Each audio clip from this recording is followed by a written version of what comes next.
In South Indian history, there's one name that everyone has heard of. Even if you're not a history nerd like me, I can guarantee that you know at least something about the most powerful Tamil empire in the world, the Cholas. Maybe you know about their emperors, men like Rajaraja and Rajendra Chola, who conquered as far north as the Ganga and as far east as Malaysia and Indonesia. Maybe you've seen their colossal temples like the Brihadishwara with their richly decorated gopuras that, with the exception of the pyramids of Giza, were the tallest structures in the world at the time. But for the next 30 minutes, I want you to forget everything you think you know about the Cholas and join me on an intimate journey through the very heart of medieval Tamil society. How did politics function in the Imperial Chola court? What was it like to live as an ordinary peasant in a Tamil village? How did the generals of the Chola army organize massive military campaigns against their biggest rivals, the Chalukyas of Karnataka? As we explore the diverse and violent world of medieval South India, we'll visit the Buddhist cities of Lanka, the ultra-rich trading ports of Malaysia, and most importantly, we'll spend time with the main characters of this historical drama, the Chola kings and queens themselves. Along the way, we'll also debunk some of the biggest myths about the Chola Empire using real historical evidence and scientific analysis. Like, did you know that the Cholas, who were famous for being a seafaring empire, never actually had their own navy? Wait, so then how did they get from here all the way to here? To find out, join me as I take you through the complete history of the Chola Empire, a history over 400 years long, beginning at a time when the Cholas were a family of wealthy rice farmers near the Kaveri, to the peak of their power when they were influencing politics as far away as China, and to their ultimate downfall, not at the hands of any enemy, but something you'd never expect: tax evasion. This is part 1 of a 2-part series made possible by the fascinating new research in Lords of Earth and Sea, the latest book by award-winning historian Anirudh Kanisetti.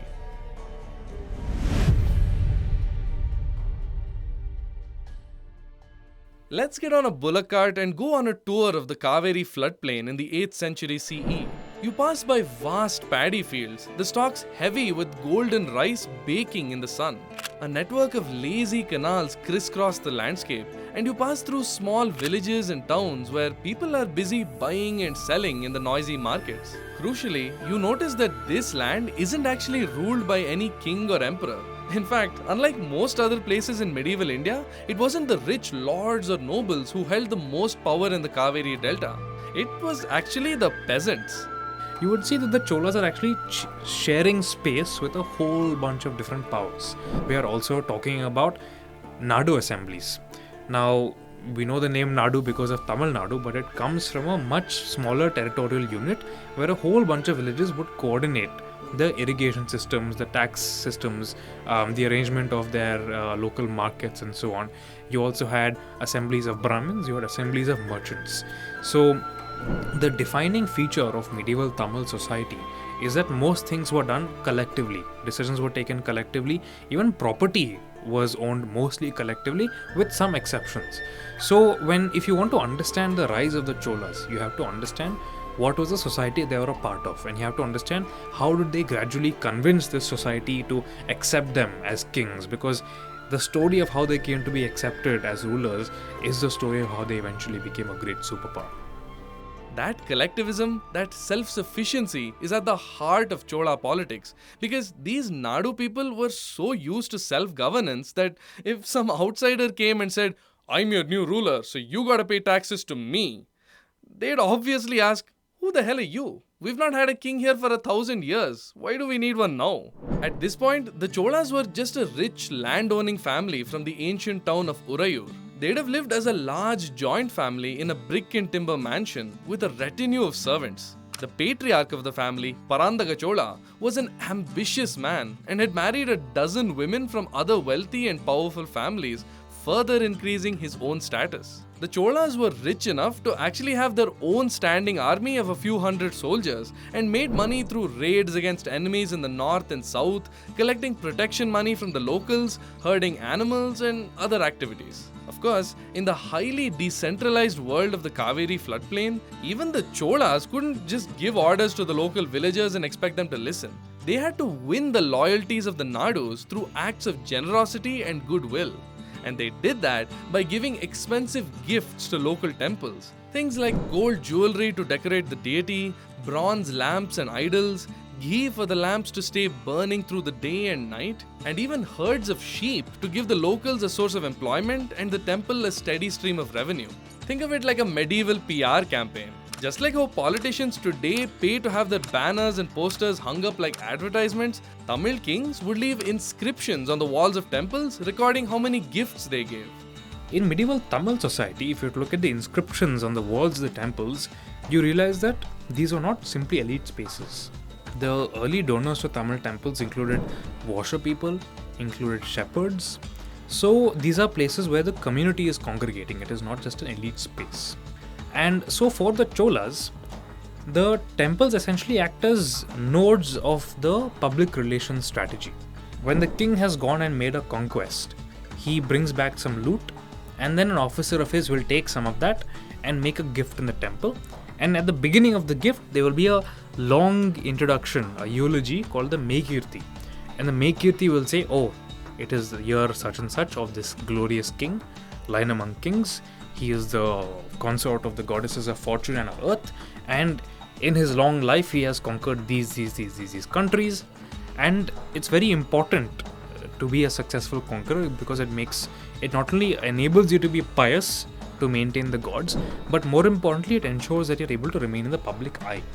So it is a way to build loyalty. It is a way to project a particular image and to ensure recruitment, to ensure that locals continue paying taxes.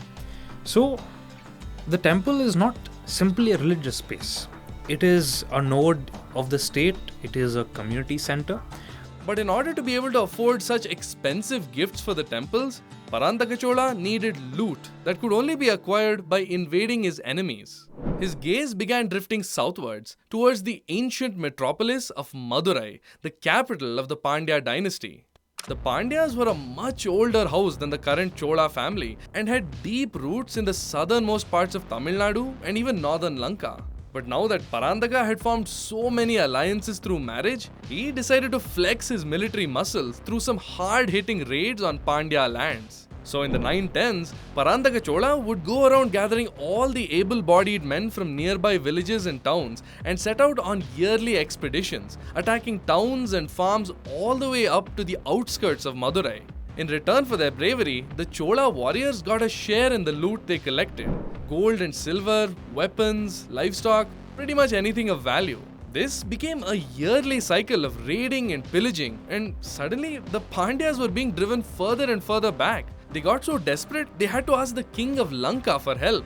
But by now, the Cholas were on a roll. Growing richer and more powerful with each successful battle, the Cholas were sending armies of armored warriors and elephants to fight the combined forces of the Pandyas and the Lankans, and they were winning. They conquered further and further south, eventually reaching Rameshwaram on the island between Tamil Nadu and Lanka. By now, Parantaka Chola had amassed so much wealth in loot that he was giving out his weight in gold to local Brahmin priests and performing expensive rituals to show the world that he was the one true king of kings. He'd also managed his family life very smartly. His sons were all young adults now, and instead of keeping them in close proximity where jealousies and vicious rivalries could flare up, he'd cleverly stationed each of them in different regions of the kingdom, assigning them various activities to keep them busy. While the Chola men were off fighting wars, it's not like the women were sitting idle in their mansions. Chola queens and princesses had a crucial role to play in the politics and image building of the royal family. Remember how Tamil kings gave gifts to temples as a sort of PR campaign? Well, the Chola royal women were doing the same thing, perhaps on an even larger scale. These queens would travel to various temples in the kingdom and offer expensive gifts, and you can imagine the sort of political campaigning they would be doing in the Nadu assemblies. Queens from wealthier families were able to afford more luxurious and exotic gifts like gold, gemstones, and pearls, while the less wealthy ones would give sheep to produce milk for the ghee lamps. Some of the wealthiest queens even built new temples, which, as we'll see very soon, led to the golden age of the medieval Cholas. All this information has been carefully recorded in temple inscriptions, which has helped historians understand the socio-economic and political circumstances at every period in Chola history. At this point, Parandaka Chola was riding high on a wave of success. He had driven the Pandyas into hiding, and he'd even conducted the Cholas' first international military campaign by invading Anuradhapura, the great ancient citadel of Lankan power, and sacked the city. He was currently the most powerful Tamil king alive. His enemies were in a shambles, and his coffers were full of looted gold and precious stones. But what Parandaka didn't realize was that he was far from the great king of kings that he imagined himself to be, because he was about to make a fatal mistake that would tear the Chola royal family apart and bring the kingdom crashing down around him.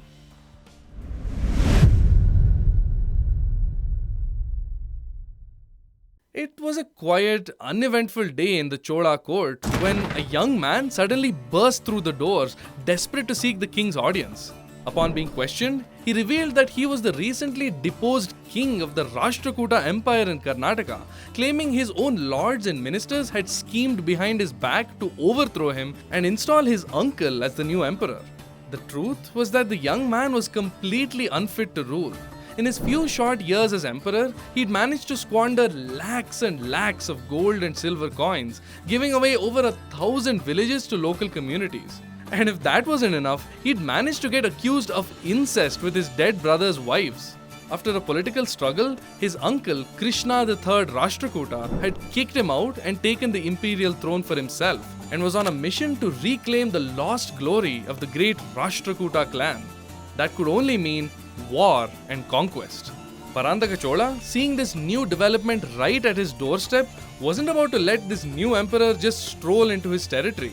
For the last 30 years, he'd enjoyed an almost unbroken string of victories. Surely it would be no different this time.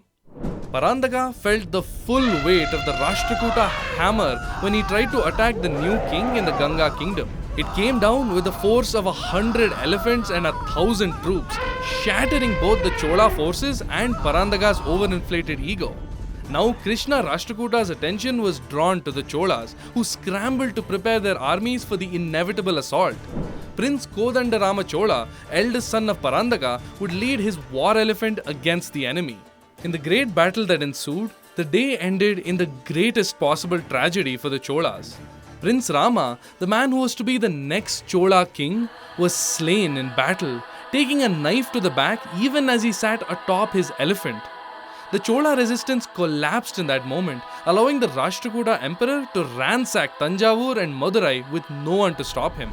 The sun had set on the shining Chola empire, leaving them shrouded in darkness. You can imagine that there would have been considerably less fanfare when the next Chola king rose to the throne, one of Parandaga's younger sons, Gandaraditya. A pall of gloom overshadowed the occasion, where just a few years earlier, the Chola court had been lively with politics and ceremony, and the royal family had been one of the richest and most powerful in the region. But seated next to him on the throne was Gandaraditya's senior queen, a woman with a spark in her eye, who possessed a mind that never sat still, constantly searching for opportunity where it arose, and brilliant enough to create it when there was none. That woman was Queen Sembiyan Mahadevi, architect of what would eventually become a Tamil superpower, the Imperial Chola Dynasty.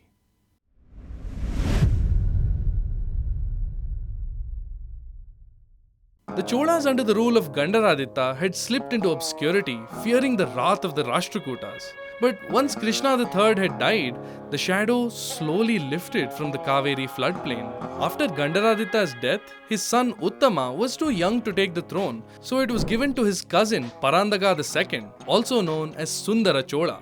Sundara was on a mission to reclaim the lost glory of his family. By now, the Chola name had lost much of its once fierce reputation, and the local Nadus had ceased to recognize them as their overlords. Even the Pandyas had reclaimed Madurai and were trying to reassert their power.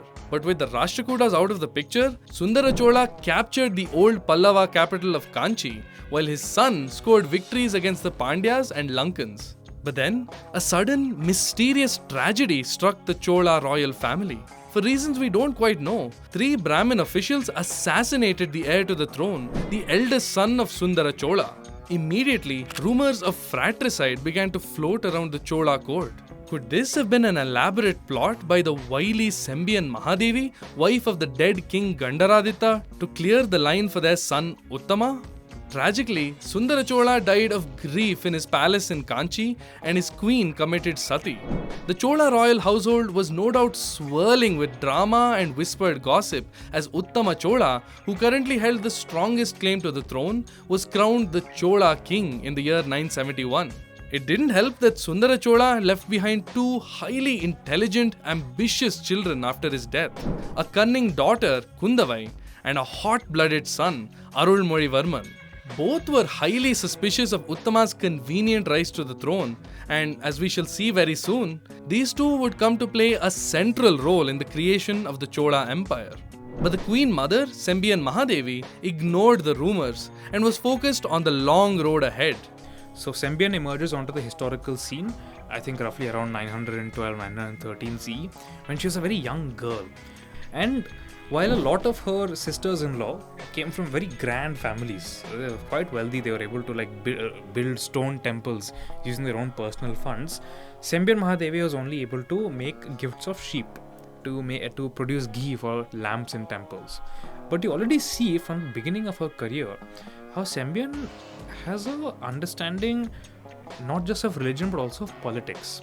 So she makes her temple gift quite strategically. This first gift of hers of sheep, she makes in the northern frontier of the Cholas, in a region which the Cholas have just conquered. And by making a temple gift in such a region, she's ensuring not just the visibility of her devotion but also the visibility of her in-laws in a place that has just been conquered and therefore is not entirely loyal. So what you have here is this remarkable woman who is not simply a devotee but also a politician. This is a woman who understands how broadcasting, how public relations works, even though she's doing it through the means of a temple. Early in her career as Dowager Queen, Sembiyan Mahadevi came to the realization that in order to win the loyalty of the Nadu assemblies and secure her uncertain position in the Chola court, she had to appeal to the one common denominator that cut across every strata of society, from the wealthiest lords to the poorest peasants: religious devotion. Long ago, while traveling through a humid, marshy swamp in present-day Chidambaram, she'd come across a beautiful Shiva deity in an obscure temple. Unlike any other depiction of the god she'd seen before, here Shiva was resplendent, dancing wildly, his long locks of hair streaming like the rays of the sun behind him. This was Nataraja, the divine dancer, lost in his cosmic Tandava dance. And ever since she first saw that idol, Sembiyan Mahadevi could not stop thinking about it. When her husband died, she had found great solace and comfort in the hymns of Tevaram poets singing praises to Shiva. Now, as the Queen Mother, she realized that her devotion was the path forward. She would have to reinvent the image of the Chola Dynasty itself, usher in a new age for their clan. And she would do it in the very image of her beloved god, Nataraja. Sembiyan Mahadevi found solace in some way in devotion. She found community among the singers of various hymns, and so when her son, once again through a bit of familial churn, becomes the king in 972 CE, when she suddenly gains access to the treasury of the Cholas, this humble princess who only gave gifts of sheep all those decades ago, she instantly starts to build temples. And while earlier Chola queens all built only one temple over the course of their lifetime, Sembiyan Mahadevi built 12. And if you look at the geographical layout of Sembiyan Mahadevi's temples, she also places temples strategically in the Cholas' frontiers. She puts them in places that were sacred, that had pilgrims coming to them, or she puts them in market centers, and she makes gifts to temples and asks local assemblies to administer them. So she'll ask local Brahmins, she'll ask local Velala cultivators, she'll ask local merchants to administer her gifts. Now, all of this definitely must have had a devotional component to it, because in all of her temples she has Nataraja depicted on the exterior. But there's also an inkling of her understanding of media strategy. There is a very consistent messaging in all of Sembiyan's temples that she is a devout queen, that her son is a devout king, and you see this ability to also indulge in some local deal making, because she's purchasing lands, she's creating employment locally, And she's also showing that she is, as a devout figure, is worthy of people's loyalties.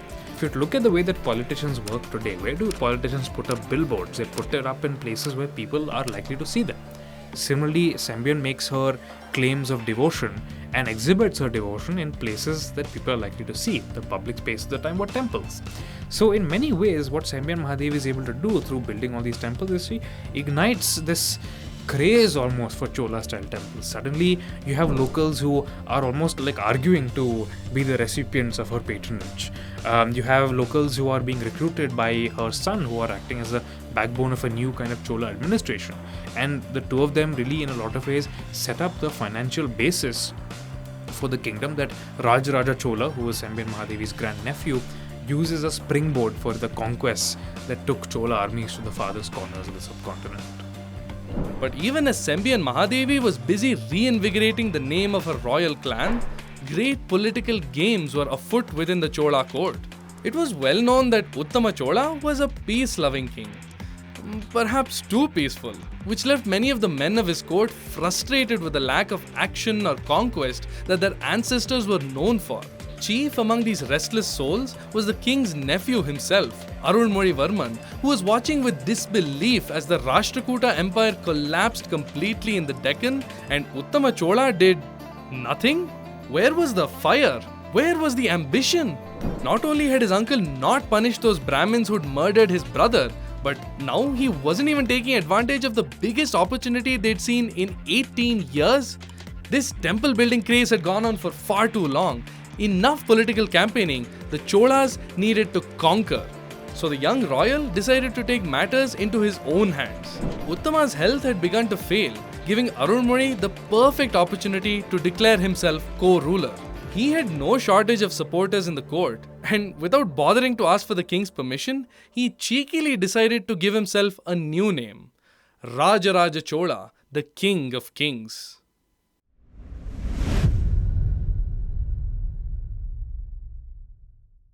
Rajaraja could not have picked a better time to begin his new military campaign.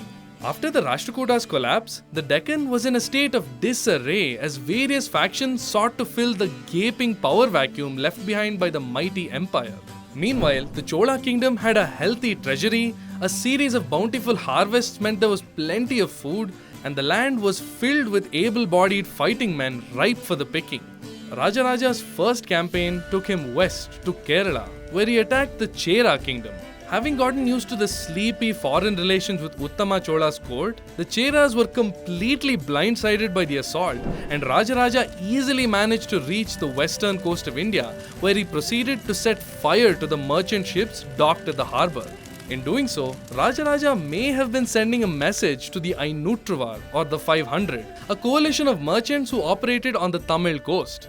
The Ainutruvar, over the course of the centuries, I think, were perhaps the single most influential organization in determining the course of South Indian history. They originate in the 8th century CE in Ayavale, in the northern part of Karnataka, and then they gradually begin to move south. It's a very flexible organization. Many people call themselves the 500, but they don't have a single head office. They don't have a single chief merchant who's taking all the decisions. Merchants are very closely connected to the Chola court, and very often the boundary between a merchant and a courtier is not very clear. If you read the inscriptions of the Ainutruvar, they talk about who are the component groups. They include the merchants of the cities, the merchants of the countryside, etc., etc. But they also mention that their members include Brahmins, their members include warriors, their members include artists, weavers. So these are not, when we talk about merchants today, we think of them simply as these amply fed individuals who are sitting and counting their coins. But the reality of medieval merchants is that these guys were moneyed and mobile elements of South Indian society who were looking to make a profit in various ways. If it means helping a king with intel, then fine. If it means serving as a king's ambassadors, then fine. If it means expanding into a region that a king has conquered and setting up shop because your competition has appeared, then it's fine. But also it means sourcing materials for new temples that are being built. These are all educated, literate, mobile people, and merchant, the word really doesn't do justice to just how remarkable and just how influential they were. As we'll see in the second part of this series, the Ainutruvar would end up playing the most crucial role in Rajendra Chola's invasion of Southeast Asia. Get subscribed to my channel so you don't miss it. But for now, Rajaraja had tasted blood and wanted to hunt his real prey, the Deccan. A new successor to the Rashtrakutas, the Western Chalukya dynasty was consolidating power in Karnataka. When they saw that the Cholas were moving into Gangavadi, the region ruled by the old Ganga dynasty around present-day Bengaluru, they retaliated with a swiftness that Rajaraja did not expect. They drove his armies back into Tamil Nadu, giving the young king a serious reality check. But in a complete stroke of luck, the Chalukyas had other enemies they were fighting in the north, so they stopped paying attention to the Cholas. Despite his earlier loss, Rajaraja was able to move back into Gangavadi, effectively conquering the region and appointing a vassal lord there.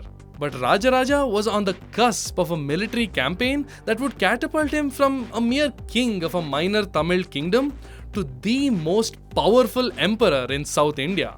It all began when a merchant arrived in the Chola court, bearing news from the Lankan capital of Anuradhapura.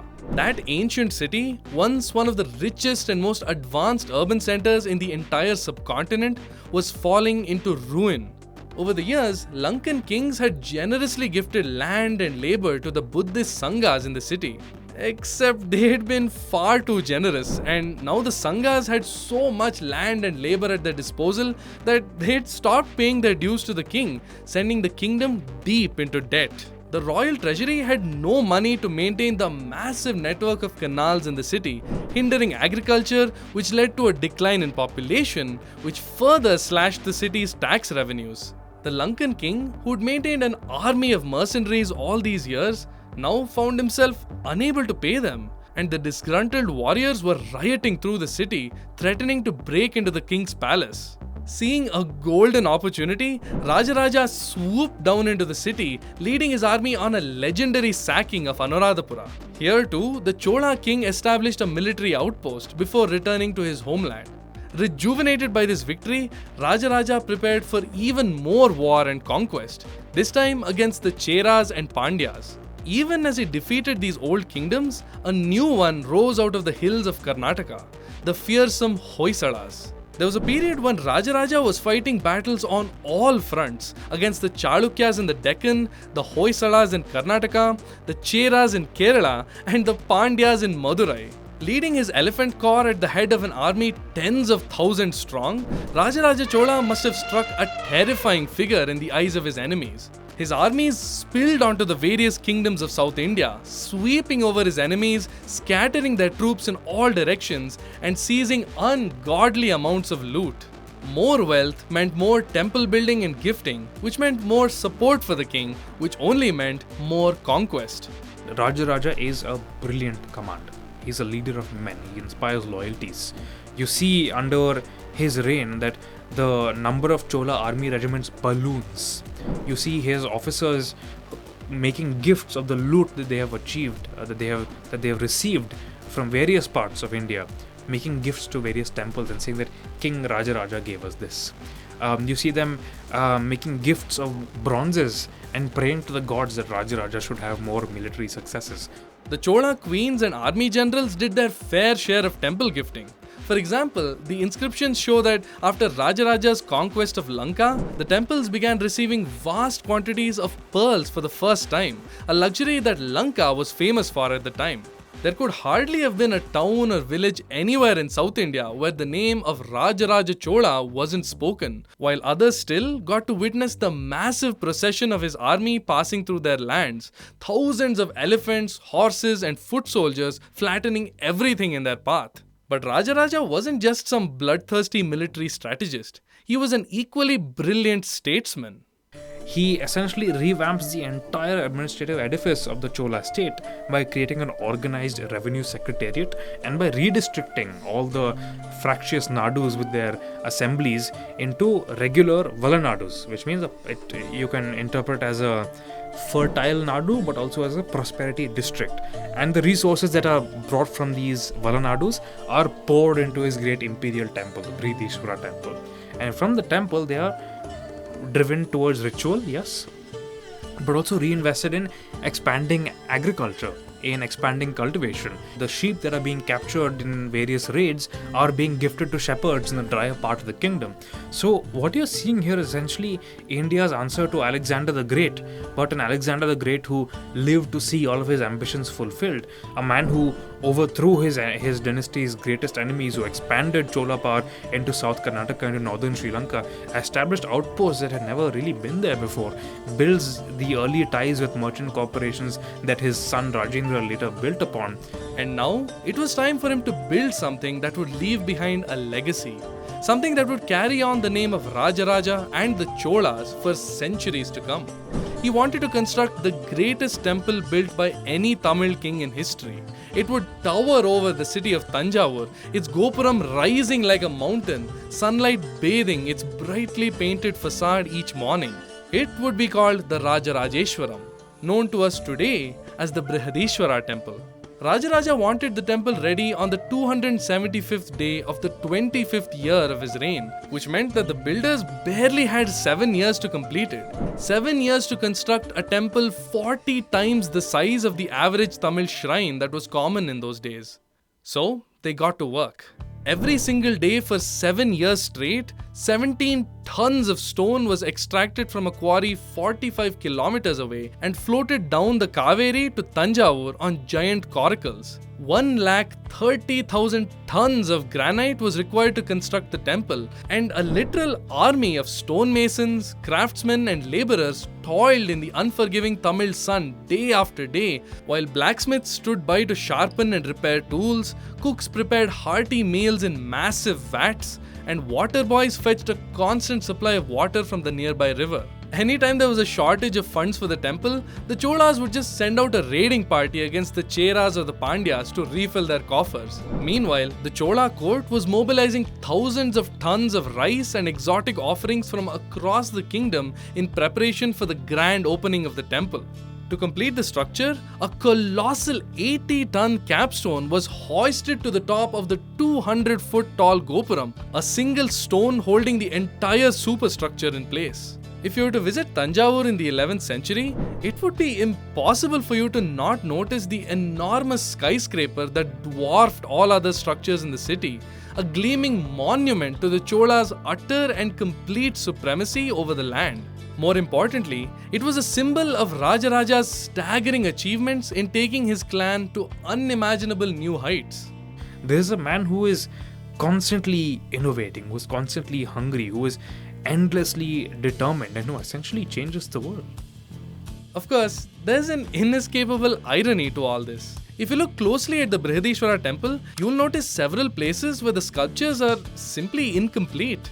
Given their tight deadline, the builders of this temple had to cut several corners in order to finish the structure and try to hide the fact with some last-minute sculpting. For those educated in the aesthetics and symbolism of medieval temples, it was obvious to see that, as impressive as this temple was in sheer size and scale, it was deeply flawed in its final form, rough-hewn and unfinished. Not unlike the man it was named after. Because for all of Rajaraja's incredible work in rejuvenating the Chola Empire, he was leaving behind a complex, war-torn state for his son to inherit. He was giving the impossible burden of running a kingdom in the hyper-competitive landscape of medieval India to his son, who had yet to prove himself.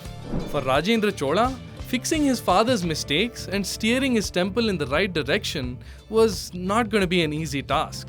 In part 2 of this series, I'll be showing you the incredible life of Rajendra Chola, arguably the greatest South Indian king to have ever lived, and his conquests that took him all the way to the steamy jungles of Indonesia. We'll also learn how the Cholas were plunged into a state of turmoil from their rivalry with the Chalukyas, and ultimately their downfall, caused by tax evasion by the greedy nobles of the empire. Thank you so much for watching. This video would not have been possible without the help of Anirudh Kanisetti and the pioneering historical research in his new book, Lords of Earth and Sea. If you're an Indian history buff and want to learn about Chola life in even greater detail, you should absolutely check out his book. You can find a link below in the description. Please subscribe to my channel and share this video with your friends and family. It really helps me create even more high quality history documentaries like this. I'm Manish Bhargav, and I'll see you in part 2 of the complete history of the Cholas.